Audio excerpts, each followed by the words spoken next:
I thought it was just a simple mistake that it would stop there, but I was wrong. That day was the beginning of what would become the most complicated, most forbidden moments of my life. Even now, as I tell you this story, I can feel my hands trembling because this isn't just a confession. It's a confrontation with my own inner conflict, shame, and desire. Alfred, my mother's husband, mature, charismatic, and always exuding confidence, was the kind of man who didn't need to speak loudly to command attention. Most of the time, he was quiet around the house, yet his presence was enough to fill any room. He was my mom's second husband, and we'd never had a close relationship. He was polite but distant until that day when everything changed. My mom, Jennifer, was out with her friends as usual. The house was left to Alfred and me. It was a quiet evening, or at least I thought it would be. I had retreated to my room to change clothes. Standing in front of my mirror, dressed only in my underwear, I was about to slip into a dress when I heard the faint sound of the door creaking open. "Emily, your door's open," Alfred said softly from the doorway. His voice was calm yet strong enough to jolt me. I turned my head and saw his eyes on me. Time seemed to freeze. I didn't know what to do. I didn't cover myself, but I didn't move either. He hesitated at the door, his hand resting on it as if debating whether to come in or step back. His gaze lingered just long enough for me to feel a wave of confusion and something else, something unexplainable. My heart pounded in my chest. It was just a few seconds, but in those seconds, everything seemed to shift. "I'm sorry," he said finally, averting his eyes, but his voice didn't sound entirely apologetic. It carried a hint of hesitation, as though he wasn't sure whether he truly regretted it. He stepped back, but his presence still filled the room even after he closed the door. "It's fine," I murmured, my voice shaking slightly, but inside I knew it wasn't fine. Something had shifted in me, and I couldn't ignore it. He left, and I was left alone with my thoughts, yet his lingering gaze and the subtle tension in the air stayed with me. That moment was etched into my mind, and I couldn't shake it. I thought it was just a mistake, something awkward, something that would fade, but I was wrong. Just a few days later, it happened again, and this time it went even further. Up until that point, everything could have been chalked up to an awkward mistake, a poorly timed interaction, and I thought the same. But it didn't take long for me to realize that it wasn't going to stop there. That day was just the beginning, and now I'll tell you everything that happened from that moment onward. The next day, we had a wedding to attend. One of my mom's closest friends was getting married for the second time. My mom was her usual cheerful, excitable self, all dressed up and ready for the event. Jennifer had always been someone who loved to have fun. I was devoted to my friends, but not necessarily to the idea of loyalty in the deeper sense. I, on the other hand, wasn't thrilled about going, but Alfred's presence at that wedding changed everything. We arrived at the venue together. As the crowd bustled around us, I found myself glancing at Alfred more than I should have. Maybe he had always been this handsome, this charismatic, and I just hadn't noticed before. Under the soft glow of the wedding lights, he seemed to radiate confidence. His suit was perfectly tailored, every step he took exuding effortless charm. Yet I was trying to shake the thoughts in my head. "Don't be ridiculous, Emily," I told myself, but my eyes kept wandering back to him. A dance started playing.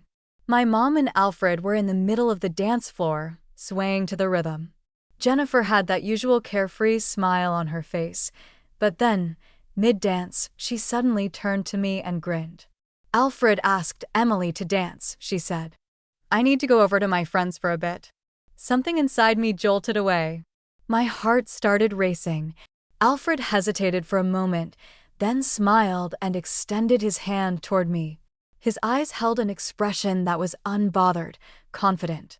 "Come on, Emily," he said, his tone light. "You'll need to teach me a few moves." Jennifer already embarrassed me on the dance floor. With his easygoing demeanor, I couldn't bring myself to refuse. I reached out hesitantly, my voice trembling as I replied, "Sure."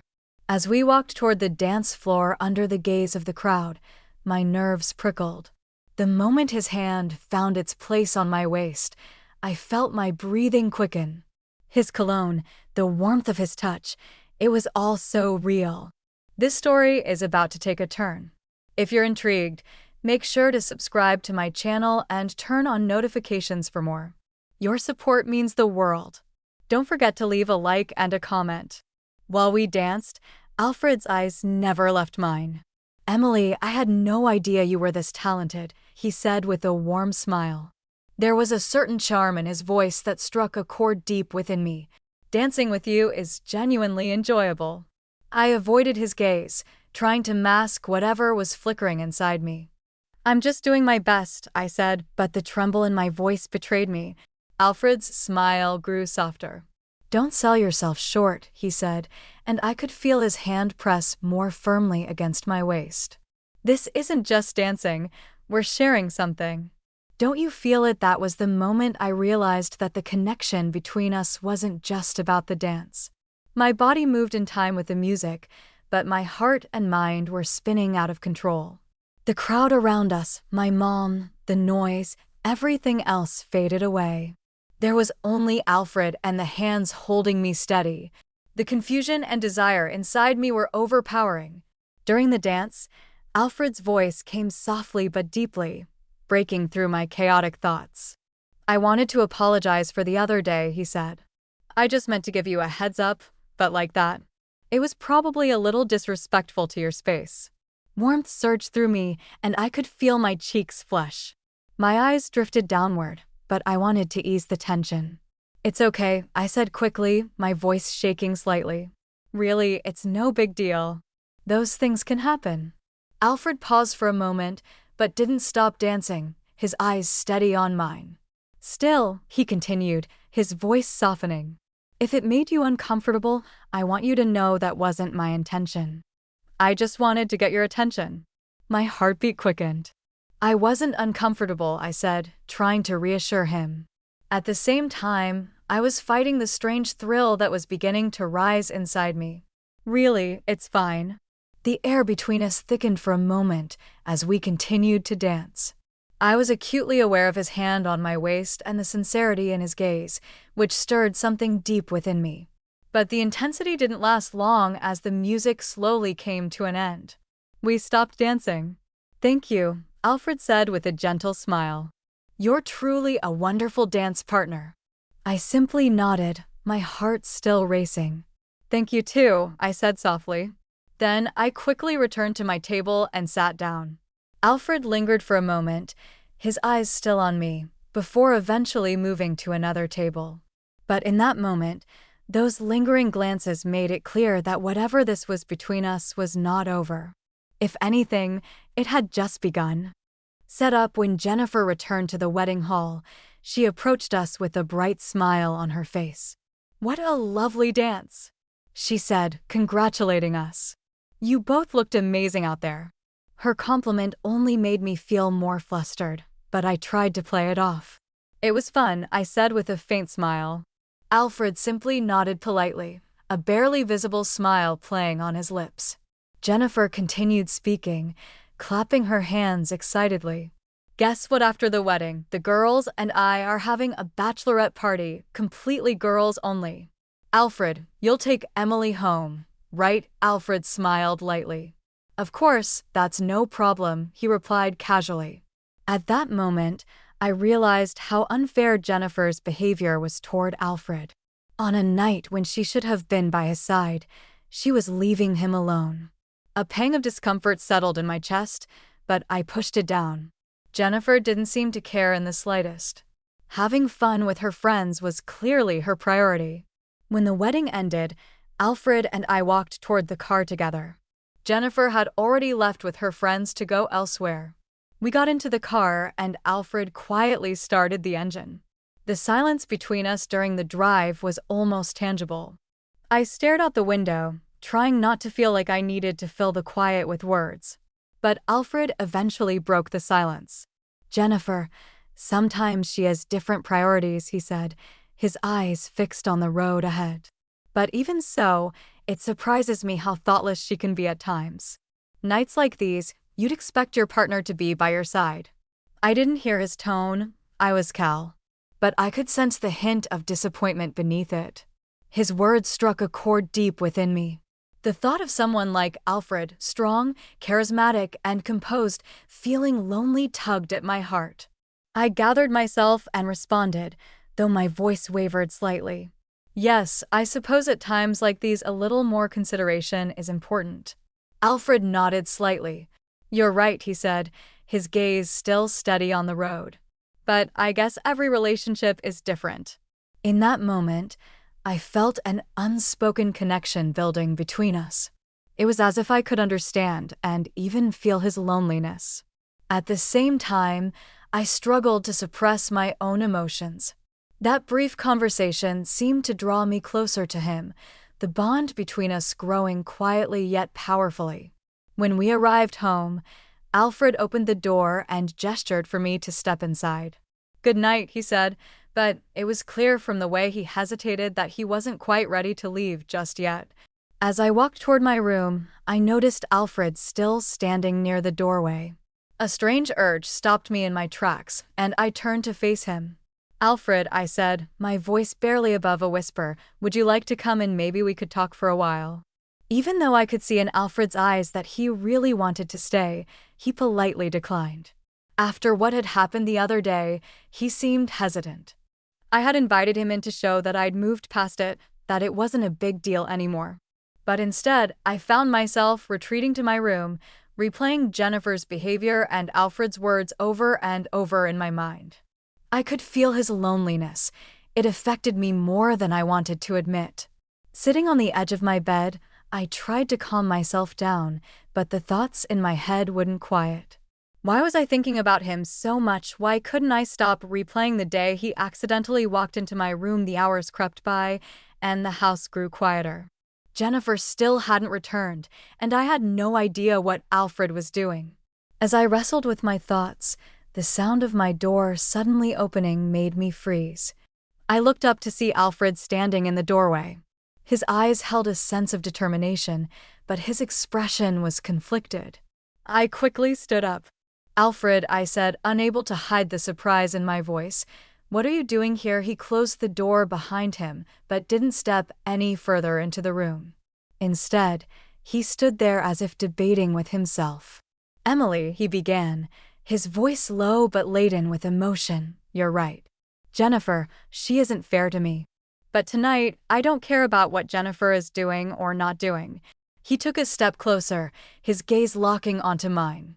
For a while now, I felt something for you, he admitted, his voice steady but laced with hesitation. Especially after that day I walked into your room by accident. I can't get it out of my head. It was as though the air had been sucked out of the room. I couldn't speak, couldn't even think.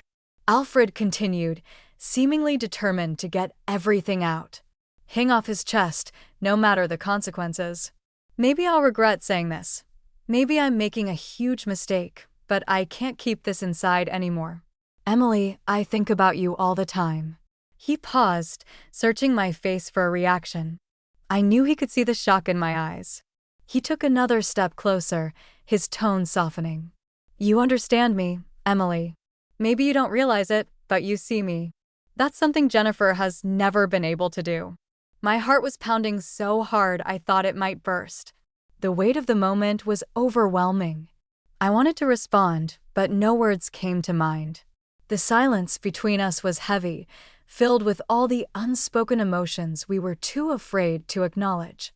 Alfred finally broke eye contact, his gaze falling to the floor. He sighed deeply and swallowed hard. I'm sorry, Emily, he said, his voice quiet and almost fragile. I shouldn't have said any of this. I should go. He turned away and started walking toward the door. His steps were deliberate, but it was clear each one carried a burden. When he reached for the doorknob, I noticed the way his shoulders rose and fell with a deep breath. It was then that something inside me shifted. All my fears and confusion melted away, replaced by a boldness I didn't know I had. I couldn't let him leave. Alfred, I called out, my voice a whisper but strong enough to fill the room. He stopped. Slowly, he turned back toward me, his eyes meeting mine. They were filled with turmoil, a battle of regret and longing playing out in their depths. For a moment, neither of us moved. Then, with trembling hands, I slid the straps of my dress off my shoulders, letting it fall to the floor. The dim light in the room accentuated the bare skin of my shoulders and the way the cool air kissed my body. I could feel Alfred's gaze on me, intense and unwavering. I knew he was watching every move, and I couldn't bring myself to look away. "I haven't forgotten either, Alfred," I said, my voice trembling, though the determination inside me was strong enough to overshadow it. "That day, the moment you walked into my room, everything changed. Since then, I've been trying to suppress these feelings, but I can't because I like you too. Maybe I have for a long time." As the words tumbled out, my heart pounded so hard I thought it might break free from my chest. Alfred stayed quiet for a moment, his eyes searching mine as though he was trying to process what I just said. But in those eyes, I could see the same pull, the same undeniable connection I'd been feeling. "Tonight," I said, taking a deep, steadying breath, "I don't want to fight these feelings anymore. I don't know if it's right or wrong, but this is how I feel, Alfred." He stepped closer, his hands gently brushing my face. His touch was both tender and deliberate, as if he was afraid to break the moment. When our eyes locked, it felt like all the space between us had been nothing more than an illusion. Slowly, he leaned down, and his lips met mine. That first kiss unleashed every emotion and desire we'd both been holding back for so long. Alfred's touch, his kiss, grew more intense with each passing second. The thought of pulling back, of stopping, didn't even cross my mind. I was completely lost in the moment. Slowly, I stepped backward until I felt the edge of the bed against my legs, and I let myself fall onto it. I watched as Alfred's hands moved to the buttons of his shirt, carefully undoing them one by one. Every movement was deliberate, as if he wanted to savor this moment, to make it last. When he finally shrugged off his shirt, his confident and commanding presence seemed to fill the entire room. He took another step toward me, his gaze never leaving mine. After setting his clothes neatly at the edge of the bed, he leaned down closer and closer until there was nothing left between us but the electricity in the air. The air between us was filled only with passion and desire. Time seemed to stand still. There was only that moment, only us. He leaned over me, and we had a union in which we surrendered to each other completely. It was very emotional. I felt something big and warm inside me. This was different from anything I had ever felt before. When I looked at Alfred, I could see his broad shoulders and his muscular body. I closed my eyes and raised my hands in the air, pressing them firmly against the pillow, trying to follow the movements of Alfred's body. At that moment, my body contracted strongly. Alfred looked at me and said, "You're very special. I've always known that. I understand it better now." He was out of breath. "So are you, Alfred," I said, and I felt warm inside. Everything felt like a dream. As soon as Alfred lay down beside me, I rested my head on his chest. While lying against his strong chest, I could hear the steady rhythm of his heartbeat. Feeling the reality of this moment brought both peace and turmoil inside me. My fingers gently traced patterns across his chest as I gathered the courage to break the silence. "You didn't come into my room by accident this time, Alfred," I said, my voice low but heavy with meaning. I lifted my head to meet his gaze, my words forcing him to confront the truth, yet also revealing the turmoil I felt inside. Alfred smiled faintly, but he couldn't hide the depth of thought etched on his face. "No, Emily," he said. "Nothing about this was accidental, but I had to tell you how I feel no matter how difficult it might be." I lowered my gaze back to his chest, my fingers slowing their movements. Taking a deep breath, I spoke again. "You're such a special and incredibly attractive man, Alfred," I said softly. "But what happens after this? How do we continue, my mom? People?" Alfred tilted his head slightly, pulling me closer to him as he ran his fingers through my hair. His voice was calm but filled with emotion. "I don't know, Emily. The only thing I do know is that here in this moment, everything feels real. Being close to you, I can't deny it." His words only deepened A storm raged inside me, but at the same time, his honesty soothed me. I closed my eyes, focusing on the warmth of his presence while the uncertainty of the future loomed over us. In that moment, all we could do was feel each other. If you've made it this far, I know my story has touched you deeply. There's so much more to share, and you won't want to miss any of it. Be sure to hit the follow button, turn on notifications, and don't forget to leave a comment about the story. I can't wait to hear your thoughts.